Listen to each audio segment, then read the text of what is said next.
hubungannya. May yufarriquna bihi bainal mar'i waz zauji. Setan ini akan menggoda bagaimana harmoni rumah tangga supaya pecah gitu. Itu dasim salah satunya. Ya. Makanya jangan kaget Bu ya. Jangan kaget ya.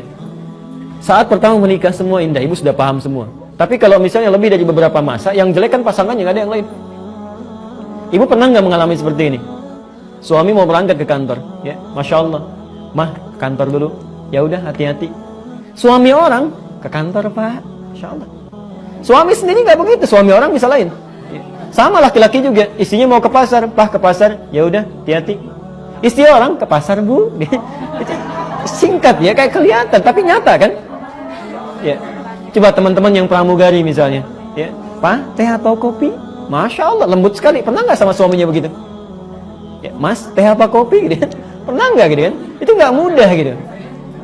Saya kira itu Bu ya, biar supaya nggak terlalu luas. Ya. Ada yang lain?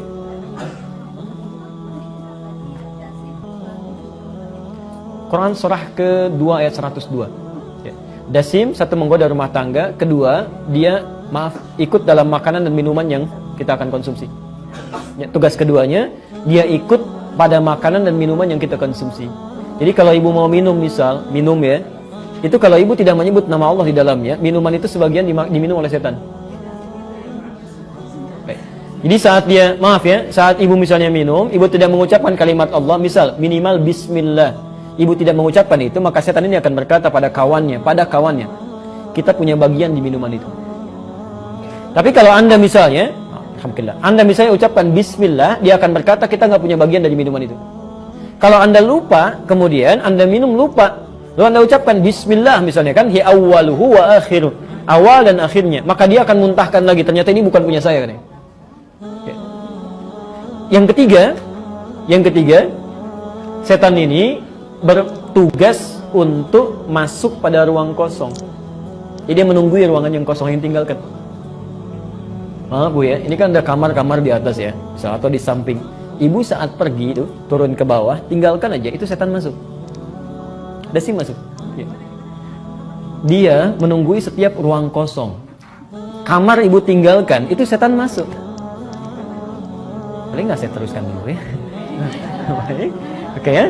Jadi ketika, saya ulang, ibu tinggalkan, setannya masuk. Nah, maaf, apalagi tempat yang jarang dikunjungi dan kotor sifatnya, maka di toilet itu tempat setan. Banyak, makanya jangan berlama-lama gitu kan. Nah, cara mengusirnya bagaimana? Kalau kamar biasa, bukan tempat yang tadi, kalau kamar biasa atau ruang biasa, kata Nabi ucapkan salam. Ketika Anda mengucapkan Assalamualaikum, maka setan akan berkata pada kawannya, kita tidak punya tempat menetap di sini. Ibu pernah nggak malam-malam merasakan kegelisahan, kadang mimpi nggak enak, gitu kan? Kadang perasaan gundah, itu setan bermain di situ. Setan. Tapi kalau ibu ucapkan Assalamualaikum, maka dia akan berkata pada kawannya, kita tidak punya tempat menetap di sini. Kita keluar.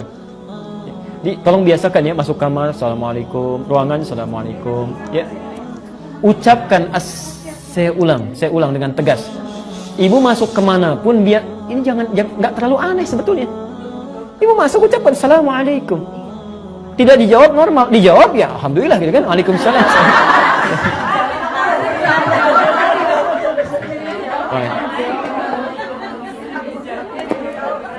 Enggak, tolong biasakan ya. Itu kebaikan, tolong biasakan. Saya mengajarkan juga pada anak saya, Bu. Anak saya yang kecil 2 tahun saya ajarkan. Ya, Kak, ini di sini banyak setan. Di kamar ada setan namanya Dasim. Kakak masuk ucapkan Assalamualaikum. Dan anak ini praktekkan. Begitu dia buka, saya sampai tertawa terpinggal-pinggal. Begitu dia buka, dia katakan Assalamualaikum Dasim.